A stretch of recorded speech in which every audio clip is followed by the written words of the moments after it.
Welcome to Suman TV. దాదాపు 60 సంవత్సరాల అపారమైన అనుభవం, వేల మంది శిశువుల్ని ప్రపంచంలోకి సురక్షితమైన ప్రసవాల ద్వారా తీసుకొచ్చిన ఘనత, కాంప్లికేటెడ్ ప్రెగ్నెన్సీస్ కి కేర్ ఆఫ్ అడ్రస్ గా మహిళా సమస్యలకి, ముఖ్యంగా ఆరోగ్యానికి సంబంధించిన అనేక కీలక సంస్థల్లో దేశవ్యాప్తంగా వారి పేరు నమోదైందంటే వారి ఘనత ఎటువంటిదో తెలుసుకోవచ్చు. ఆబ్స్టెట్రిక్స్ అండ్ గైనకాలజీ రంగంలో పెట్టింది పేరు. డాక్టర్ బాలాంబ గారు మనతో ప్రస్తుతం ఉన్నారు. వారితో మాట్లాడబోతున్నాం. బాలాంబ గారు నమస్కారం. నమస్తే. మాకు అదృష్టం మిమ్మల్ని కలవడం. Welcome to Suman TV ma'am. Thank you ma'am, ఈ ప్రశ్న బహుశా చాలా మంది మిమ్మల్ని అడుగుంటారు. మీరు గైనకాలజీ రంగం ఎంచుకున్నప్పుడు మీ సంకల్పం ఏమిటి? ఏ మేలు చేయాలని, ఏ ప్రభావం చూపించాలని మీరు ఈ రంగాన్ని ఎంచుకున్నారు? నిజంగా చెప్పాలంటే అలాంటివన్నీ ఆలోచనలు లేవండి. ఆ టైంలో మనం ఎంబీబీఎస్ చేరేటప్పుడు వయసు ఎంత ఉంటుందండి? 16-17 ఏళ్ళు. అప్పుడు ఈ సంకల్పాలన్నీ ఉండవండి. ఎక్కడ సీట్ వస్తే అక్కడ చేరదామని. అప్పుడంతా మాకు కాంపిటేటివ్ ఎగ్జామ్స్ లేవు. మనకి 12th క్లాస్ అంటే నేను 12th క్లాస్ చదివాను, మల్టీపర్పస్ అంటారు ఆ కాలంలో. పియూసీ కూడా ఉండేది, కానీ నేను స్కూల్ నుంచి డైరెక్ట్ కాలేజ్కి వెళ్ళాను. కాబట్టి మాకు ఇలా ఏదో దేశ సేవ చేయాలి అలాంటి సంకల్పాలన్నీ ఉండవండి. కానీ మన ఇంటి వాతావరణాన్ని బట్టి కూడా కొన్ని మనకి అభిరుచులనండి, లేకపోతే కనుక కొంత డిసిప్లిన్ వస్తుంది. ఎందుకంటే మనకి నిర్ణయించిన పనిని మనకి సంతృప్తికరంగా, ఎదుటివారికి సంతృప్తికరంగా చేయాలి అని చెప్పి. సో అంతేగాని నేను ఎంబీబీఎస్ చేసేసాక ఏదో దేశ సేవ చేసి ఉద్ధరించేసుకుంటాను నేను అనలే, ఇంకోళ్ళని ఉద్ధరిస్తానని కూడా నేను అనలేదండి నిజం చెప్పాలంటే. ఇంత ప్రయాణం మీరు ఇంత విజయవంతంగా కొనసాగడానికి మరి గైనకాలజీ రంగంలో మీరు ఎంచుకున్న కీలక అంశాలు ఏమిటి మహిళా సమస్యలకు సంబంధించి? మహిళా సమస్యల కంటేనండి, ఇప్పుడు నేను మొదలుపెట్టినప్పుడు నా ప్రాక్టీసు 60లో నేను 66లో పాస్ అయ్యానండి. 68 కల్లా ఉద్యోగంలో చేరిపోయాను. అప్పుడు మేము ఫస్ట్ ఉద్యోగానికి వెళ్ళినప్పుడు అండి, నాకు అలా ఒక ఊరు ఉందని కూడా తెలియదండి. కర్నూలు జిల్లాలో పత్తికొండ అనే ఒక ప్రదేశంలో నేను మొట్టమొదట పనిచేశాను. అది ఒక సింగిల్ టౌన్ తాలూకా అనుకోండి. మా నాన్నగారు ఒకటే చెప్పారు, నీకు చదువు చెప్పించేసాం, నీ కాళ్ళ మీద నువ్వు నిలబడాలి, నేను ఇక్కడ వెళ్ళను అక్కడ వెళ్ళను అని అనకూడదు. ఇందాకే చెప్పాను కదా, ఇంట్లో డిసిప్లిన్ ఎలా ఉంటే అలాగే మాకు కూడా వస్తుందని చెప్పి. అంచేత ఏం మాట్లాడుకుంటే శుభ్రంగా అక్కడికి వెళ్ళిపోయామండి. ఇప్పట్లాగా పైరవీలు అవన్నీ ఆ కాలంలో లేవు. అక్కడికి వెళ్ళిపోయిన తర్వాత నా అంతటి నేనే ఇల్లు వెతుక్కున్నాను. అక్కడ ఒక సోషల్ వెల్ఫేర్ హాస్టల్ ఉండేదండి. రెడ్డి లక్ష్మణ్ గారు ఒక ఆవిడ ఉండేవారు. అప్పటికే ఆవిడకి 80 ఏళ్ళు దాటిపోయాలండి. ఆవిడేమో నువ్వు ఒక్కతివి వచ్చావమ్మాయి, నువ్వు ఒక్కతివి బయట ఉండడానికి వీల్లేదు, క్వార్టర్స్ ఉన్నాయి కానీ నాకు అప్పటికి ఖాళీ లేవు, అందుకని అది అలవాటు కాల అని ఆవిడ వార్డెన్ క్వార్టర్స్ ఖాళీ చేయించి అందులో విడిచారు నన్ను. ఆవిడ అంటే నా ప్రొటెక్టర్ అన్నమాట ఆవిడ. ఆ కాలంలో అలా కూడా మనుషులు ఉండినారండి. అంటే ఒంటరిగా వచ్చింది, మనం చూసుకోవాలి ఈ అమ్మాయిని, మన ఊరికి వచ్చింది అన్న అది ఉండేది. మరి ఇప్పటి కాలంలో అది కనబట్టంలా. తర్వాత అక్కడ ధైర్యం నేర్చుకున్నానండి మొట్టమొదటి. ఎందుకంటే మామూలుగానే పెద్ద హాస్పిటల్స్లో పనిచేసేటప్పుడు మనకు సుపీరియర్స్ ఉంటారు, వాళ్ళు కవర్ చేస్తారు. అక్కడ ఎవరు లేరు, నన్ను నేనే చూసుకోవాలి, నా పేషెంట్లను నేనే చూసుకోవాలి, వాళ్ళకి ఏదన్నా అయితే కూడా నేనే జవాబుదారి. అప్పటికే మీరు గైనకాలజీ? లేదు, ఎంబీబీఎస్ తోనే వెళ్ళాను. కానీ ఆ కాలంలో ఎంబీబీఎస్ అయినా కూడాను మేము కాన్పులు చేయగలము, సిజేరియన్లు చేయగలము, ఆపరేషన్లు కూడా చేయగలము. అలా మాకు ట్రైనింగ్ ఉండేదండి. ఇప్పుడు ఎండీలు ఎంఎస్లు అయినా కూడా కొన్ని రోజులు పనిచేసిన తర్వాత కానీ వాళ్ళకి ఆ ధైర్యం రావట్లేదు. అలాంటి చోట్ల పనిచేసి మరి ఆటోమేటిక్గా ధైర్యం వస్తుంది. మాకు ఒక సీనియర్ మెడికల్ ఆఫీసర్ ఉండేవారండి, డాక్టర్ ఆంజనేయులు గారిని. ఆయన ఇప్పుడు లేరు. ఆయన నాకు చాలా ధైర్యం చెప్పేవాడు. ఎందుకంటే నాది ఫస్ట్ పోస్టింగ్, ఆయనకి అప్పటికే ఆయన కొంచెం సీనియర్ బాగాను. అంచేత ఆయన నేనున్నానమ్మాయి, నువ్వేం భయపడకు, నువ్వు చూసుకోనివారు అనమాట. అందుకని ధైర్యంగా అన్నీ చేసామండి. అప్పుడు 2 ఏళ్ళు అక్కడ పనిచేశాను. దాని తర్వాత నాకు అప్పటికి పెళ్ళి అయింది. పోస్ట్ గ్రాడ్యుయేషన్కి కర్నూలు మెడికల్ కాలేజ్లో చేరాను. ఎందుకంటే మా హస్బెండ్ కర్నూలు నుంచి, కాబట్టి అక్కడే చేరిపోయాను అనమాట. కానీ గైనకాలజీ ఎంచుకోవడం వెనక ఏదో కారణం ఉంటుంది. కారణం అంటే నేను ముఖ్యంగా మా హస్బెండ్ని చెప్పాలండి. ఆయన ఏమన్నారు, నాకు ముందర ఎండి జనరల్ మెడిసిన్ చేయాలని ఉండేది. ఇప్పుడు దాన్ని ఇంటర్నల్ మెడిసిన్ అంటారు. అవును. ఆయన అన్నారు, ఎంబీబీఎస్లోనే మనకి అన్నీ చేయగలం కదా, ఎండి చదివినా అదే చేస్తాం, ఎంబీబీఎస్ చదివినా అదే చేస్తాం. కానీ ఆబ్స్టెట్రిక్స్ గైనకాలజీ అంటే స్పెషాలిటీ, మరి ఆడవాళ్ళకి అవన్నీ చెయ్యాలి కదా. నువ్వు జనరల్ మెడిసిన్ చేస్తే మాత్రం నీ దగ్గర మగవాళ్ళు వస్తారని ఎవరు చెప్తారు? ఆ కాలంలో మగవాళ్ళు ఆడ డాక్టర్ల దగ్గరికి అంత వచ్చేవారు కాదు, ఇప్పుడైతే వస్తున్నారు. కానీ కాబట్టి నువ్వు ఆబ్స్టెట్రిక్స్ చేస్తే బాగుంటుందేమో అన్నారు. సరే, ఇంట్రెస్ట్ లేకపోయినా చూద్దామని చేరిపోయాను. నాకు సీట్ వచ్చి చేరిపోయాను. చేరాక నాకు ఇంట్రెస్ట్ పుట్టింది. ఎందుకంటే మంచి ప్రొఫెసర్స్ ఉండినారు మాకు అక్కడ, బాగా నేర్పించారు. ఎలా అంటే ఛానలైజ్ చేయడం అనమాట మన ఇంట్రెస్ట్ని పేషెంట్ పరంగాను. అంటే పేషెంట్ సెంట్రిక్గా ఎలా ఉండాలి ఒక డాక్టర్ అన్నది అక్కడ నేర్చుకున్నానండి. ఉదాహరణకి మ్యామ్ అంటే ఉదాహరణకి అంటే అక్కడంతా చాలా పూర్ ప్లేస్ అండి. రాయలసీమ చాలా పూర్గా ఉంటుంది, మీకు తెలుసు కదా. గవర్నమెంట్ హాస్పిటల్కి ఎలాంటి వాళ్ళు వస్తారండి, ఏం లేని వాళ్ళే వస్తారు చాలా మటుకు. అప్పుడు ఇప్పుడు ఉన్నంతగా ప్రైవేట్ హాస్పిటల్స్ కూడా ఏం పెద్ద లేవు, ఎక్కువగా మిషన్ హాస్పిటల్స్ ఉండేవి. కాబట్టి చాలామంది అలాంటి వాళ్ళే వచ్చేవాళ్ళు. వాళ్ళకి ఎనీమియా కానీ ఏదైనా కానీ కొన్ని సందర్భాల్లో డాక్టర్లే బ్లడ్ ఇవ్వడం కూడా జరిగేదండి. నేను కూడా ఇచ్చున్నానండి బ్లడ్. ఓ పేషెంట్కి ఆపరేషన్ చేసి ఎవడు లేకపోతే, ఎందుకంటే అప్పుడు బ్లడ్ ఇవ్వడం అంటే అందరు పారిపోయేవాళ్ళు. అంచేత ఆపరేషన్ చేసి బ్లడ్ ఇచ్చి, నేను ఇచ్చింది కాక మా ఆయన్ని కూడా అదే గ్రూపు, నాయన నువ్వు కూడా రెడీగా ఉండు అవసరమైతే అన్న. అంటే అంతలాగా మమ్మల్ని అక్కడ ప్రేరేపించారండి మా సీనియర్స్, మా టీచర్స్. అన్నీ మేమే చేసేవాళ్ళం అండి ఆ కాలంలో. గ్రూపింగ్ మేమే చేయాలి, క్రాస్ మ్యాచింగ్ మేమే చేయాలి, బ్లీడ్ కూడా మేమే చేసుకోవాలి. అలాంటి పరిస్థితుల్లో అప్పుడు మేము పనిచేసాం. ఇప్పుడు డాక్టర్లకు అవన్నీ ఏమీ రావండి, ఎందుకంటేను ఇప్పుడు అన్నిటికీ టెక్నీషియన్స్ ఉన్నారు. ఎందుకంటే మనం చాలా ముందుకు వెళ్ళిపోయాము, అభివృద్ధి చెందింది మెడిసిన్ కూడాను, అన్నిటికీ టెక్నీషియన్స్ వచ్చేసారు. కాబట్టి ఇప్పుడు పరిస్థితులు అవన్నీ ఏం లేవండి. అప్పుడు ఇన్ఫ్రాస్ట్రక్చర్ కూడా చాలా తక్కువ ఉండేది. అనిస్థెటిస్టులు కూడా, అంటే మొత్తం డాక్టర్లు కూడా చాలా తక్కువ మంది ఉండేవాళ్ళు. అంత పెద్ద హాస్పిటల్కి ట్రామా, సర్జరీ, ఆర్థోపీడిక్స్, గైనీ అన్నిటికీ కలిపి ఒక మొత్తం డాక్టర్ గారండి. కాబట్టి లోకల్ అనిస్థీసియాలు చేయడం కూడా అక్కడే నేర్చుకున్నామండి మేము.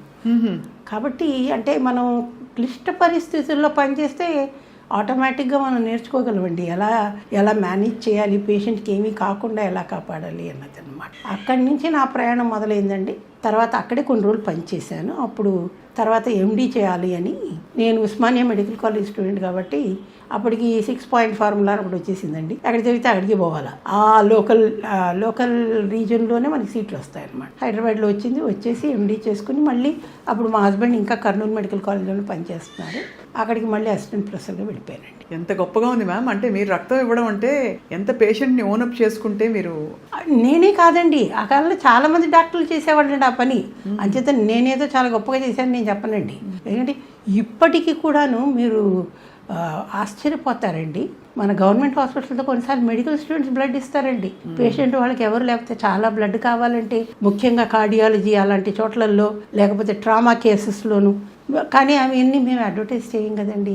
ఇప్పుడు గవర్నమెంట్లో ఎలాగంటే మనం ఏదన్నా రాయాలి అంటే మా director of medical education permission తీసుకోవాలి. ఈ న్యూసెన్స్ అంతా ఎందుకని ఇవన్నీ బయటికి రావండి. ఇప్పటికీ కూడా మెడికల్ స్టూడెంట్స్ బ్లడ్ ఇస్తారండి, కాపాడతారండి. కానీ నాకు ఎక్కడ కొంచెం కష్టంగా అనిపిస్తుందంటే, గవర్నమెంట్ హాస్పిటల్లో అందరూ తీసి పారేస్తారండి. ఎక్కడ కానప్పుడు ఎక్కడికి రెఫర్ చేస్తారండి? గవర్నమెంట్ హాస్పిటల్కే రెఫర్ చేస్తారు, అక్కడే వాళ్ళు బతుకుతారు. కానీ గవర్నమెంట్ డాక్టర్స్ చేసే పనిని ఎవరైనా అప్రిషియేట్ చేస్తున్నారా అండి? చేయరు. ఏమంటే చాలా మురికిగా ఉంటుంది, అక్కడ క్లీన్లీనెస్ ఉండదు. క్లీన్గా ఎవరు పెట్టాలి? పేషెంట్లు పెట్టాలి. పేషెంట్లతో వచ్చేవాళ్ళు ఎవరు? అటెండెన్స్ వాళ్ళు పెట్టాలి. మరి వాళ్ళకి దాని గురించి, శానిటేషన్ గురించి ముఖ్యంగా తెలియాలి కదా. వచ్చేవాళ్ళు ఎవరు? చాలా బిలో పావర్టీ లైన్ వాళ్ళే వస్తారు అక్కడికి. ఒక కాలంలో మాకు పెద్ద వాళ్ళు కూడా గవర్నమెంట్ హాస్పిటల్లోనే వచ్చి ట్రీట్మెంట్ తీసుకునేవాళ్ళు అండి, ఆపరేషన్లు చేసుకునేవాళ్ళు. ఇప్పుడంటే 5 స్టార్ హాస్పిటల్స్ వస్తే అందరు అడ్డకి వెళ్ళిపోతారు. ఆ కాలంలో ఎవరైనా మా దగ్గరికే రావాలి కదా. కానీ వచ్చినా కూడా వాళ్ళు మేము ఇంప్రూవ్ చేయాలి, మేము చేయాలి. ఇప్పటికి కూడా మీరు చూడండి, గవర్నమెంట్ పరంగాను హెల్త్ బడ్జెట్ చాలా తక్కువ ఉంటుందండి. మరి బడ్జెట్ తక్కువ ఉంటే ఎలా ఇన్ఫ్రాస్ట్రక్చర్ ఇంప్రూవ్ అవుతుందండి? చాలా సమంజసమైన ప్రశ్న. అంటే గవర్నమెంట్ హాస్పిటల్ మీద నమ్మకం ఇప్పటికీ మీరు అన్నట్టు ఎవరు తీసుకునే కేసెస్ వాళ్ళు తీసుకుంటారు గవర్నమెంట్ హాస్పిటల్స్లో. ఎందుకంటే మీరు రెసిస్ట్ చేయడానికి లేదు కదా. రెసిస్ట్ చేయడానికి ఇప్పుడు ప్రైవేట్ హాస్పిటల్స్లో రైట్ ఆఫ్ అడ్మిషన్ వాళ్ళది, కానీ గవర్నమెంట్ హాస్పిటల్ అలా కాదు, ఎవడొచ్చినా తీసుకోవాల్సిందే. కానీ ఎంతమంది బతికి బట్టకట్టి బయటికి వెళ్ళలేదండి. కానీ ఎవరైనా అప్రిషియేట్ చేస్తారు? పేషెంట్లే అప్రిషియేట్ చేయరు. అంతా బయటికి వెళ్ళి అంతమంది డాక్టర్లు మా మెడికల్ స్టూడెంట్స్ బ్లడ్ ఇచ్చి వాళ్ళు బతికినా కూడా నాకు ఇచ్చారు వాళ్ళు బ్లడ్ అని ఎవరైనా చెప్తాడా అండి? ఎందుకంటే వాళ్ళు ఫేస్బుక్లో, ఇన్స్టాగ్రామ్లో రారు కదా ఆ పేషెంట్లు. చాలా గొప్పగా ఒక్క మాటలో చెప్పారు. మీ అనుభవం ఎంతటిదో అర్థమవుతుంది మ్యామ్. కానీ మీ విషయంలో మాత్రం మీరు ఎక్కడ ఉంటే మీ పేషెంట్లు అక్కడికి వస్తారు. మీ మీద వాళ్ళు కల్పించుకున్న నమ్మకం అది, మీ మీద ఉండే గురి అది. బహుశా ఇది చాలా అడగకూడని ప్రశ్నే. ఎన్ని వేల డెలివరీలు మీరు చేస్తుంటారు? అయ్యో తెలియదండి, లక్షలు కూడా వెళ్ళచ్చు. అంటే మనకి రోజుకి ఎన్ని అవుతాయి మ్యామ్ ఊరికి? అంటే గవర్నమెంట్ హాస్పిటల్లో అయితేనండి ఒక అసెంబ్లీలోనే అనుకోండి. నేను మెటర్నిటీ హాస్పిటల్లో పనిచేశాను. రోజుకి 85 నుంచి 100 డెలివరీలు అయ్యేవండి. అబ్బో, అంటే ఎంతమందిని మేము డెలివరీ చేసేవాళ్ళం మీరు చూడండి. అసెంబ్లీలోనే అంటే వీళ్ళ డెలివరీ కానీ మరి ఆ బెడ్ కావాలి కదా మాకు, వేరే పేషెంట్ వచ్చేస్తుంది, దింపేసి ముందర వేరే బెడ్లోకి వేసి ఆమెను ఇక్కడ వేయాలన్నమాట. అందరు అంటారు ఒక మంచం మీద 2 ఉన్నారు, ఒక మంచం మీద 3 ఉన్నారు అంటే మరి బెడ్స్ లేకపోతే డాక్టర్లు ఇచ్చిస్తారండి, వాళ్ళకి ఏదో ఒక చోట చూపించాలి కదా, మీరే చెప్పండి. అలా అన్ని డెలివరీలు అయ్యేవి. అన్ని డెలివరీలే కాకుండాను కనీసం 20 నుంచి 25 వరకు సిజేరియన్లు కానీ వేరే ఆపరేషన్లు కానీ, అంటే ఎమర్జెన్సీ థియేటర్ కూడా ఆపకుండా నాన్ స్టాప్ 24 అవర్స్ రన్ అయ్యేది. ఒక డాక్టర్లుగా మేమే కాదు, పారామెడికల్ స్టాఫ్ పనిచేయాలా, శానిటేషన్ స్టాఫ్ పనిచేయాలా, అనిస్థెటిస్టులు పనిచేయాలా, నర్సెస్ పనిచేయాలా, అందరూ కలిసి పని చేస్తేనే. అంటే మేమంతా టీం వర్క్ కావాలండి. అక్కడ గవర్నమెంట్లో చేసే టీం వర్క్ చాలామంది అప్రిషియేట్ చేయరండి. ఇది టీం వర్క్. మెడికల్ మేనేజ్మెంట్ అన్నదే ఒక టీం వర్క్, ఒక్క డాక్టర్తో కాదు. అది డాక్టర్ వచ్చి ఇప్పుడు మా నర్స్ ఇక్కడే ఉన్నారనుకోండి, ఆవిడ కూడా మీరు చూశారు కదా, వాళ్ళు పేషెంట్లు లోపల పంపిస్తారు, చాలా కంట్రోల్ చేస్తారు. తర్వాత నర్సెస్ ఎక్కువ టైం గడుపుతారండి డాక్టర్ల కంటే కూడా పేషెంట్లతోటి, కాబట్టి వాళ్ళు కూడా బాగుండాలి. సో అల్టిమేట్లీ ట్రైనింగ్ అన్నది చాలా ఇంపార్టెంట్ అండి. ఈ ట్రైనింగ్ అన్నది ఇప్పుడు చాలా మటుకు తగ్గిపోయిందండి. అంటే మునుపున్న టీచర్స్ కానీ, మా ఒక్క స్పెషాలిటీ అని అనను, అన్ని స్పెషాలిటీస్లోనూ, అంటే మెడిసిన్ అని కూడా అనను, అన్ని విధాలుగాను. మేము స్కూల్లో చదివేటప్పుడు అండి మా టీచర్లు అంతా బాగా చదివే వాళ్ళ మీద దృష్టి పెట్టేవాళ్ళు కాదు, బాగా ఎవరు చదవరో వాళ్ళ మీద ఎక్కువ దృష్టి పెట్టేవాళ్ళు, వాళ్ళు అంటే బ్యాక్ బెంచర్స్ మీద అన్నమాట. ఇప్పుడు అలా కాదు కదండి, బాగా చదివే వాళ్ళ మీదే పెడుతున్నారు. ఎందుకంటే కాంపిటీషన్ ఎక్కువైపోయింది. ఇప్పుడు నా స్కూల్లో మా పిల్లలకి సీట్లు వస్తే నాకు గొప్ప, ఇంకొంతమంది ఎక్కువ చేరుతారు ఇక్కడ. అంటే అంత కమర్షియలైజ్ అయిపోయిందండి. ఆ కాలంలో ఇంత కమర్షియలైజేషన్ లేదండి. మీరు హ్యాండిల్ చేసిన కేసెస్లో ఎన్నెన్నో ఛాలెంజెస్ వచ్చి ఉంటాయి మ్యామ్. మీకు గుర్తుండిపోయిన క్రిటికల్ కేసు ఏది మ్యామ్? ఒకసారి అండి ఒక పేషెంట్ వచ్చింది, ఏదో క్లాస్లో ఉన్నాం మేము మధ్యాహ్నం మెటర్నిటీ హాస్పిటల్లోనే. మా మత్తు డాక్టర్ గారు అందుబాటులో లేరండి. అదేమో రప్చర్ యూట్రస్ అంటారంటే డెలివరీ టైంలో గర్భాశయం చిరిగిపోయిందనమాట, పగిలిపోయిందంటారు. దానికి ఆపరేషన్ వెంటనే చేయకపోతే చచ్చిపోతుంది పేషెంట్. మా సూపరింటెండెంట్ పిలిచి డాక్టర్ బాలమ్మ నువ్వు వెళ్ళి నువ్వు వెంటనే ఆపరేషన్ చేయాలి, లోకల్ అనెస్థీసియాలో చేసే అన్నారు. అంటే ఇప్పుడు ఎవరు లోకల్ అనెస్థీసియాలో చేసేంత ధైర్యం లేదు. మేమంతా ఆ కాలంలో ట్రైనింగ్ కదండి. నేను లోకల్ అనెస్థీసియాలో ఆ పేషెంట్కి హిస్టెక్టమీ చేశానండి. అంటే అంత టర్షరీ కేర్ హాస్పిటల్లో కూడా మేము లోకల్ అనెస్థీసియాలో చేయాల్సి వచ్చిందండి. కానీ పేషెంట్ బాగుంటుంది, పేషెంట్ మాకు థ్యాంక్స్ చెప్పక్కర్లేదండి, కానీ మాకు జాబ్ సాటిస్ఫాక్షన్ ఉంటుంది. పేషెంట్ బాగుంది, ఇంటికి వెళ్ళిపోయింది, ఆ మిగతా పిల్లలకి ఒక తల్లి ఉంది, అది ముఖ్యం కదండి. అవును అవును అవును. ఈ కేసులో ఏమైంది మ్యామ్ ఎగ్జాక్ట్లీ? గర్భసంచి అంటే కొన్నిసార్లు కాన్పు కానప్పుడు, అంటే గర్భాశయం చాలా కంట్రాక్షన్స్ అంటారు, నొప్పులు వస్తున్నాయి, కానీ బిడ్డ పెద్దదిగా ఉంది, బయటికి రాలేకపోతుంది. గర్భాశయం ఏమైపోతుంది, అప్పుడు పగిలిపోతుంది అనమాట. బేబీ కాస్త పొట్టలోకి చేస్తారు, రప్చర్ యూట్రస్ అంటారు. యూట్రస్ నుంచి పొట్టలోకి వచ్చేయడం కాంప్లికేషన్ కదా మ్యామ్? కాంప్లికేషన్. ఆ పెయిన్ బాగుంది, బ్లీడింగ్ ఎక్కువైపోద్ది కదా, అంచేత అది చాలా అర్జెంటుగా చేయాలి. అది ఎక్కడి నుంచో వచ్చింది, విలేజ్ నుంచి. ఇప్పుడు ఏమవుతుందంటే వాళ్ళు విలేజ్లో ఉంటారండి, విలేజ్ నుంచి మళ్ళీ పిహెచ్సికి వెళ్తారు, పిహెచ్సి వల్ల ఇవన్నీ చేయలేరు, డిస్ట్రిక్ట్ హెడ్ క్వార్టర్స్కి వెళ్తారు. డిస్ట్రిక్ట్ హెడ్ క్వార్టర్స్లో అన్ని సదుపాయాలు ఉండకపోవచ్చు, ఇప్పుడంటే ఇప్పుడు చాలా సదుపాయాలు చేశారనుకోండి. అక్కడి నుంచి టెర్షరీ కేర్ అంటే మా దగ్గర పంపిస్తారు, ఇంకా ఇదే ఫైనల్ అన్నమాట. అక్కడ మేము చేయలేమని అనలేం కదండి, మాకు మత్తు డాక్టర్ అందుబాటులో లేరు, అందుకని నేను చేయలేని ఎలా చెప్తానండి, అంచేత మేము చేయాలి అంతే. అలా మీరు ఆ రిస్క్ తీసుకుని ఆ కమిట్మెంట్తో చేసి బతికించారు. ఇలా బతికించిన పేషెంట్లు కాంప్లికేటెడ్ కేసెస్ నుంచి బయటపడ్డ వాళ్ళు మీతో టచ్లో ఉంటారా మ్యామ్? ఎవరు ఉండరండి, అది మేము ఎక్స్పెక్ట్ కూడా చేయకూడదు. వాళ్ళ దృష్టిలో మా డ్యూటీ మేము చేసాం. కానీ అందరూ మీకుండే అపారమైన ప్రతిభానుభవానికి అందరూ కమర్షియల్ మార్గంలో వెళ్ళినప్పుడు మీరు మీ ప్రభుత్వ రంగానికి ఎక్కువ మందికి అందుబాటులో ఉండడం అనే ప్రాధాన్యతను ఎందుకు ఎంచుకున్నారు మ్యామ్? ఎందుకు ఎంచుకున్నాను అంటే కనుకనండి, ఒకటేమో అది స్థిరమైనటువంటిది. మొట్టమొదట ఆ కాలంలోనే అందరం గవర్నమెంట్లోనే చేరాలని అనుకునేవాళ్ళం అండి. ఇప్పట్లా కాదు కదండి, ప్రైవేట్కి వెళ్ళిపోవాలి అన్నది కాదు. ఎందుకంటే మా ఇంట్లో అందరూ కూడా గవర్నమెంట్ జాబ్సే చేశారు. మా నాన్నగారు గవర్నమెంట్లోనే ఉండినారు, మా తాతగారు గవర్నమెంట్లోనే ఉన్నారు, నేను కూడా గవర్నమెంట్లో చెప్పాను. అలా అయిపోయింది. కానీ అందులో ఉండేది మీకు అర్థం కావట్లేదు. అప్పుడు medical colleges, private medical colleges లేవు కదండి. టీచింగ్ నాకు ప్యాషను, కాబట్టి మెడికల్ కాలేజ్ అయితేనే మీరు టీచ్ చేస్తారు, బయట ఎక్కడ టీచ్ చేస్తారండి. అందుచేత నేను రిటైర్ అయినాక కూడా 15 సంవత్సరాలు టీచ్ చేశానండి ఫ్రీగా. మా పోస్ట్ గ్రాడ్యుయేట్స్కి వచ్చేవాళ్ళు. ఇక్కడే మాకు ఒక ప్రొఫెషనల్ అసోసియేషన్ ఉంది, ఆబ్స్టిక్ and gynae society of Hyderabad అని. అక్కడ చేసేదాన్ని. సో పోస్ట్ గ్రాడ్యుయేట్స్ వచ్చి అక్కడ పాఠాలు వినేవాళ్ళు. వారానికి ఒకసారి పాట చెప్పేది. 15 సంవత్సరాలు చేశానండి. ఇంకా తర్వాత కోవిడ్ వచ్చాక ఆపేశాను. మ్యామ్, మనం డీల్ చేసేది గైనకాలజీ వ్యవస్థ లోపల గురించి మాట్లాడితే 100 సంవత్సరాలు అంటే సంపూర్ణ జీవితం కాలం ఏ విధమైన సమస్యలు రాకుండా ఇవి ఉండాలంటే దానికి ఏమన్నా ఒక విధానం ఉందా? ఆలోచన విధానం, జీవన శైలిలో చేసుకోవాల్సిన మార్పులు ఉన్నాయా మ్యామ్? మొట్టమొదటిదండి న్యూట్రిషన్ అండి. ఫుడ్ కంటే బెటర్ ట్రీట్మెంటు, బెటర్ మందులు లేవండి. మనం ఏం తింటున్నా, ఎలా వండారు, ఇవన్నీ చాలా ఇంపార్టెంట్ అండి. ఆ కాలంలో అడల్ట్రేషన్ లేదు. తర్వాత అన్నీ కూడాను మామూలుగా ఆర్గానిక్ మెన్యూర్సే ఉండేవి. ఇప్పుడు వచ్చాయి అన్నీ మనకి కెమికల్స్. కాబట్టి ఆ కాలంలో మేము తిని బాగానే ఉన్నామండి. తర్వాత ఇప్పుడు ఆటలు అనేది ఒక పెద్ద పార్ట్ ఆఫ్ అవర్ ఎడ్యుకేషన్. ఎందుకంటే ప్రతిరోజు స్కూల్లో లాస్ట్ పీరియడ్ గేమ్సే ఉండేవి. అవును. ఇప్పుడు గేమ్స్కి అసలు ఎక్కడైనా గ్రౌండ్ ఉందా స్కూళ్ళలో? లేదు. స్కూళ్ళు అన్నీ వర్టికల్గా పెరుగుతున్నాయి కానీ హారిజాంటల్గా ఎక్కడ పెరగట్లేదు కదండి. పాత స్కూల్స్ చూస్తేనే అక్కడ ప్లే గ్రౌండ్ ఉంటుంది, ఇంకెక్కడా లేదు. పాపం ఇప్పుడు పిల్లల్ని కూడాను ప్లే గ్రౌండ్ అంటే ఎక్కడికి తీసుకెళ్తాండి? మన పీరియడ్ గ్రౌండ్స్కో ఇంకెక్కడికో తీసుకుపోతున్నారు. అది కూడా సంవత్సరానికి 2 రోజులు అంచేత. కాబట్టి వాళ్ళకి ఎక్సర్సైజ్ అన్నది లేదు. ఇదివరకట్లాగా బయట ఆడుకోవడం అన్నది లేదు. సమ్మర్లో ఊర్లకు వెళ్ళి అక్కడ ఆడుకోవడం అన్నది లేదు. అమ్మమ్మ గారింటికి, నాన్నమ్మ గారింటికి వెళ్ళి అక్కడ ఆడుకునేది లేదు. ఇవన్నీ కూడా ఉండేది. దాంతో ఇంకోటి ఏంటంటే నేచర్తో ఉండేవాళ్ళం కదండి.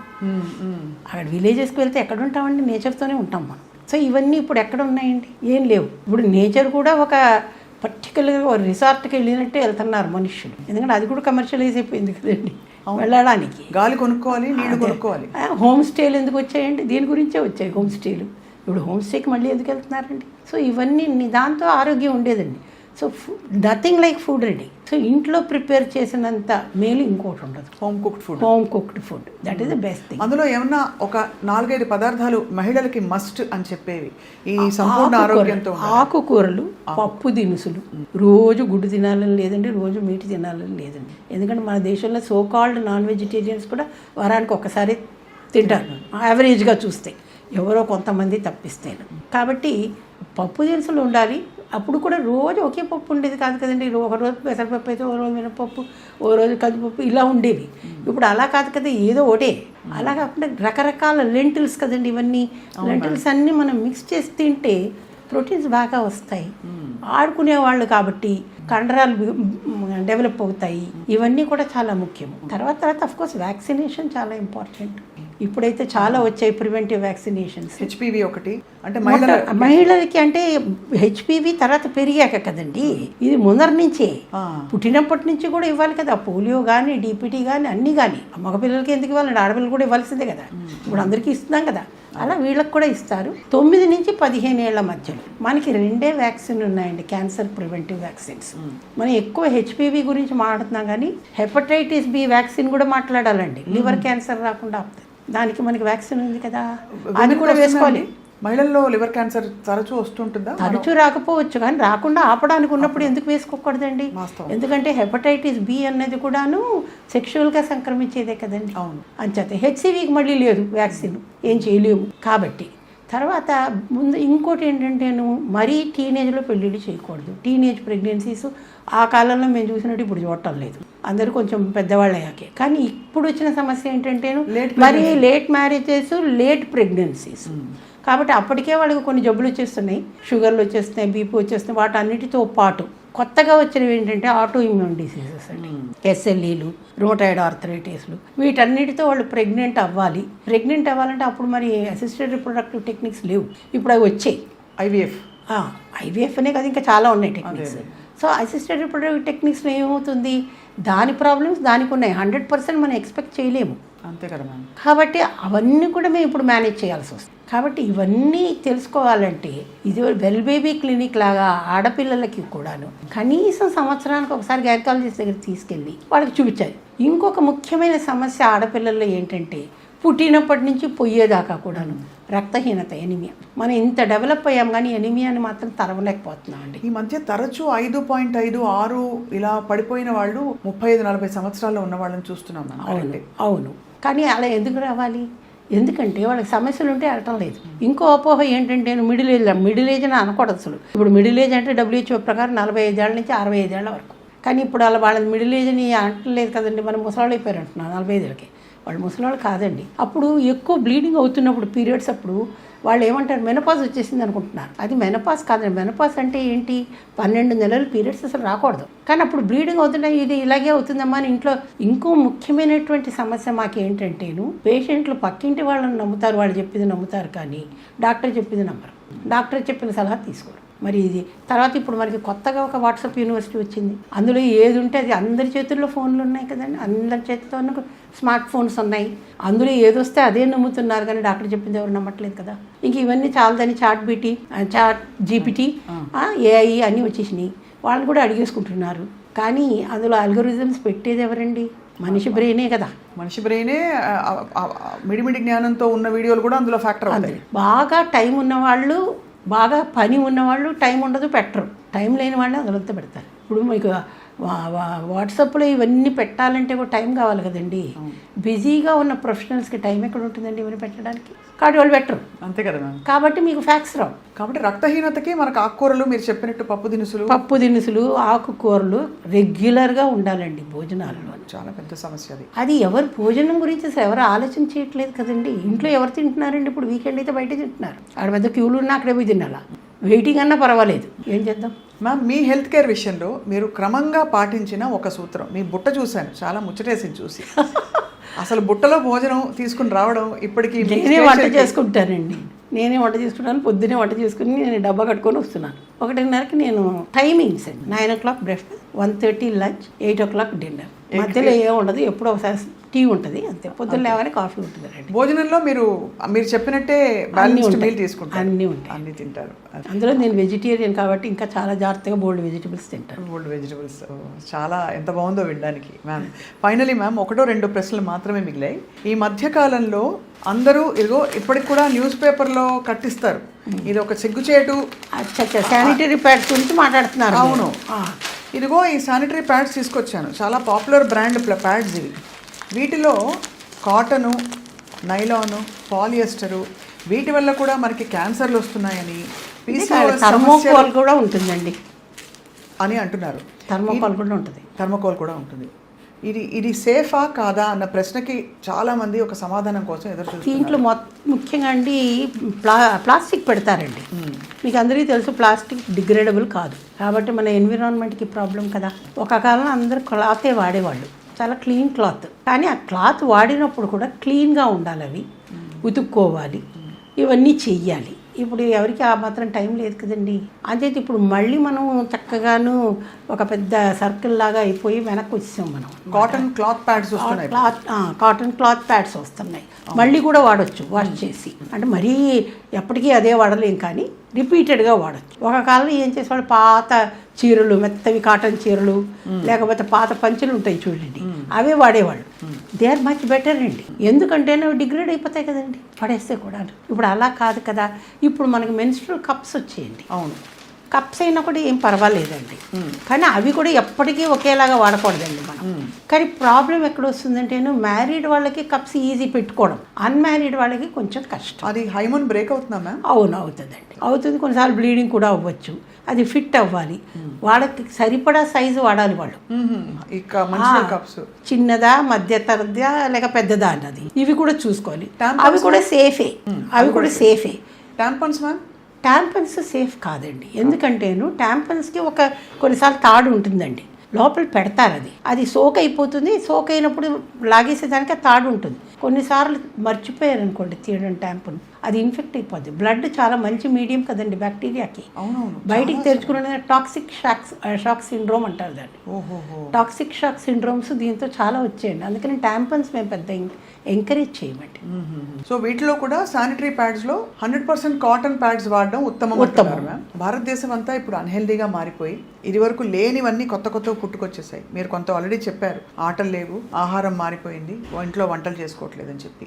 ఒక 3 సూత్రాలు మళ్ళీ మనం పాత పద్ధతులకు వెళ్ళి ఉన్న వాళ్ళలో ఉన్న దాంట్లో కొంచెం ఆరోగ్యం తీసుకురావాలంటే ఏం చేయొచ్చు మ్యామ్? అన్హెల్దీ ఇండియా నుంచి మనం హెల్దీ ఇండియాకి మారాలి. ముందర న్యూట్రిషన్ అండి. కాబట్టి ఇంట్లో తల్లిదండ్రులు ముందర పిల్లలు ఏం తింటున్నాను, మేమేం తింటున్నాం కూడా అవి కూడా పాటించాలండి. సాధ్యమైనంత వరకు ఇంట్లోనే వంట చేయాలండి. టైం మేనేజ్మెంట్, ఇప్పుడు అందరూ కూడా భార్యాభర్తలు ఇద్దరు పని చేసుకుంటున్నారండి. చేసుకుంటున్నప్పుడు టైం మేనేజ్మెంట్ చాలా ఇంపార్టెంట్. నేను వెళ్ళిపోవాలి ఉద్యోగానికి, నేను వెళ్ళిపోవాలి, అందుకని టైం లేదు, బయట నుంచి ఏదో తెచ్చి ఇచ్చేద్దాము. అంచేత ఏమవుతుంది, అవన్నీ బయట నుంచి తెచ్చేటప్పుడు అవి ఎప్పటివో తెలీదు, ఎక్స్పైరీ డేట్ చూసుకోవాలి, ఏం నూనె వాడారో తెలీదు, అందులో ఏం కెమికల్స్ ఉన్నాయో తెలియదు. కాబట్టి టైం మేనేజ్మెంట్ చేయాలి. తొందరగా లేవాలి, తొందరగా పడుకోవాలి. ఆ తొందరగా పడుకోవాలని చేయాలి, గ్యాడ్జెట్స్ని పెట్టేయాలి పక్కన. పెట్టేసి మనం ఒక ప్రణాళికలాగా వేసుకోవాలి. టైంలో ఈ టైంలో ఇదే చేయాలి, ఈ టైంలో ఇదే చేయాలి. సరే నువ్వు గ్యాడ్జెట్ వాడతావా, దానికి కూడా ఒక టైం పెట్టుకో, పర్వాలేదు. ఇప్పుడు ఈ ఐఫోన్స్, ఈ ఫోన్స్ అన్నీ ఎందుకు వచ్చేయండి, స్మార్ట్ ఫోన్స్ ఎమర్జెన్సీ కొరకు వచ్చేయండి. మన టైం వేస్ట్ చేయమని రాలేదు కదండి అవి. కానీ ఏం చేస్తున్నాం, మనం టైం వేస్ట్ చేస్తున్నాం దాన్ని. మీరు బయటికి ఎక్కడికైనా వెళ్ళండి, అందరూ ఇంతే, ఒక ఫోన్ పట్టుకొని రోడ్డు మీద నడవడం కూడా అంతే. వెనక ఎవడొచ్చి కొట్టినా తెలీదు, హాంక్ చేసిన వెహికల్స్ వినపడవు, ఏమీ ఉండవు. లేకపోతే ఇయర్ ఫోన్స్ మంచివి కావని తెలిసినా అవి పెట్టి తిరుగుతున్నారు. బ్లూటూత్ ఒకటి, ఇవన్నీ పెట్టుకుని తిరుగుతున్నారు. తర్వాత ఎక్సర్సైజ్ చాలా ముఖ్యం. తర్వాత ఫ్యామిలీ టైం అన్నది చాలా ముఖ్యము. సైకలాజికల్ హెల్త్ కొరకు కనీసం ఒక్క భోజనమైనా అందరం కలిసి తినాలి కదండి. రాత్రి పగలు ఎలాగో అందరూ ఉద్యోగాలకు వెళ్ళిపోతారు, స్కూళ్ళకి వెళ్ళిపోతారు. రాత్రి భోజనం అంతా కలిసి తినండి. నీ స్కూల్లో ఏమైందని పిల్లల్ని అడగండి. అంత డిసోసియేటెడ్గా ఎందుకు ఉండాలండి మనం? కాబట్టి ఇవన్నీ చాలా ముఖ్యం. హస్బెండ్స్ కూడా వైఫ్కి సహాయం చేయాలి. ఒక కాలంలో జాయింట్ ఫ్యామిలీస్ కాబట్టి పిల్లలు చూసుకోవడం అంత కష్టమయ్యేది కాదు. ఇప్పుడు అలా కాదు కదండి. కాబట్టి మీరు ఎలా మేనేజ్ చేశారు మ్యామ్? మా హస్బెండ్ చాలా హెల్ప్ చేసేవారండి నాకు, వాళ్ళని తయారు చేసేవాళ్ళు. అప్పుడు గ్రాండ్ పేరెంట్స్ ఉండేవాళ్ళు కదండి. మీ డెలివరీలు కూడా మీరు హాయిగా మీరు మానిటర్ చేసుకుని? ఏముందండి, శుభ్రంగా మా హాస్పిటల్ కర్నూలులో నేనే వెళ్ళిపోయి నేను పడుకునేదాన్ని, మా ఆయన ఇంట్లో ఉండేవాడు.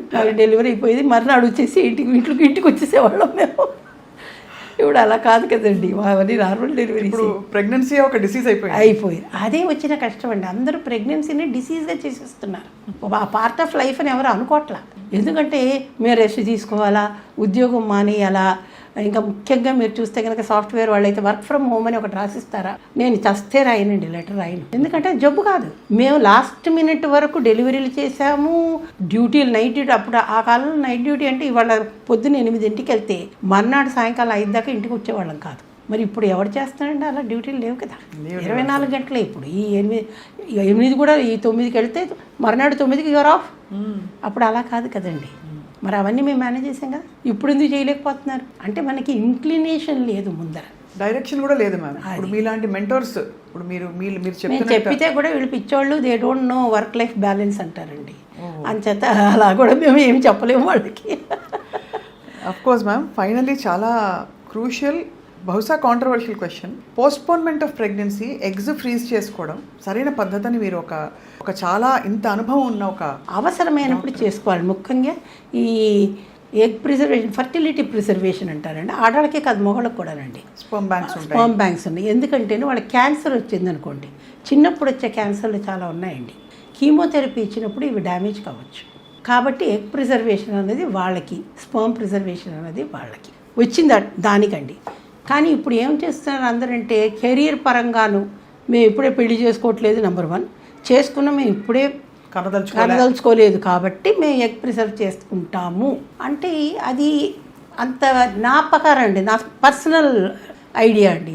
అది అంత మంచి పని కాదేమో. ఎందుకంటే 35 ఏళ్ల లోపల పిల్లల్ని కనేయడం మంచిదండి. ఎందుకంటారా, జనరేషన్ గ్యాప్ రాదు ముఖ్యంగా. అది చాలా ఇంపార్టెంట్ అండి పిల్లలతోటి. ఎందుకంటే వాళ్ళ లెవెల్లో మనం మాట్లాడాలి కదండి. ఇప్పుడు ఏమవుతుంది, మీరు 45 ఏళ్ళకి బిడ్డలని కంటే పిల్లలు పెద్దవాళ్ళు అయ్యేసరికి 15 ఏళ్ళు వచ్చేసరికి మీకు 60 ఏళ్ళు వచ్చేసింది కదండి. జీరియాట్రిక్ గ్రూప్లోకి వెళ్ళిపోతున్నారు మీరు. వాళ్ళేమో ఇంకా చైల్డ్హుడ్లోనే ఉన్నారు. కమ్యూనికేషన్ ఎలా ఉంటుందండి? అంతే కదా, అర్థం కావాలి కదా మనకు కూడా, వాళ్ళ బాధలు మనం అర్థం చేసుకోవాలి కదా. సో కమ్యూనికేషన్ గ్యాప్ వచ్చేస్తుంది. కాబట్టి 35 ఏళ్ల లోపల కనడం చాలా ముఖ్యమండి.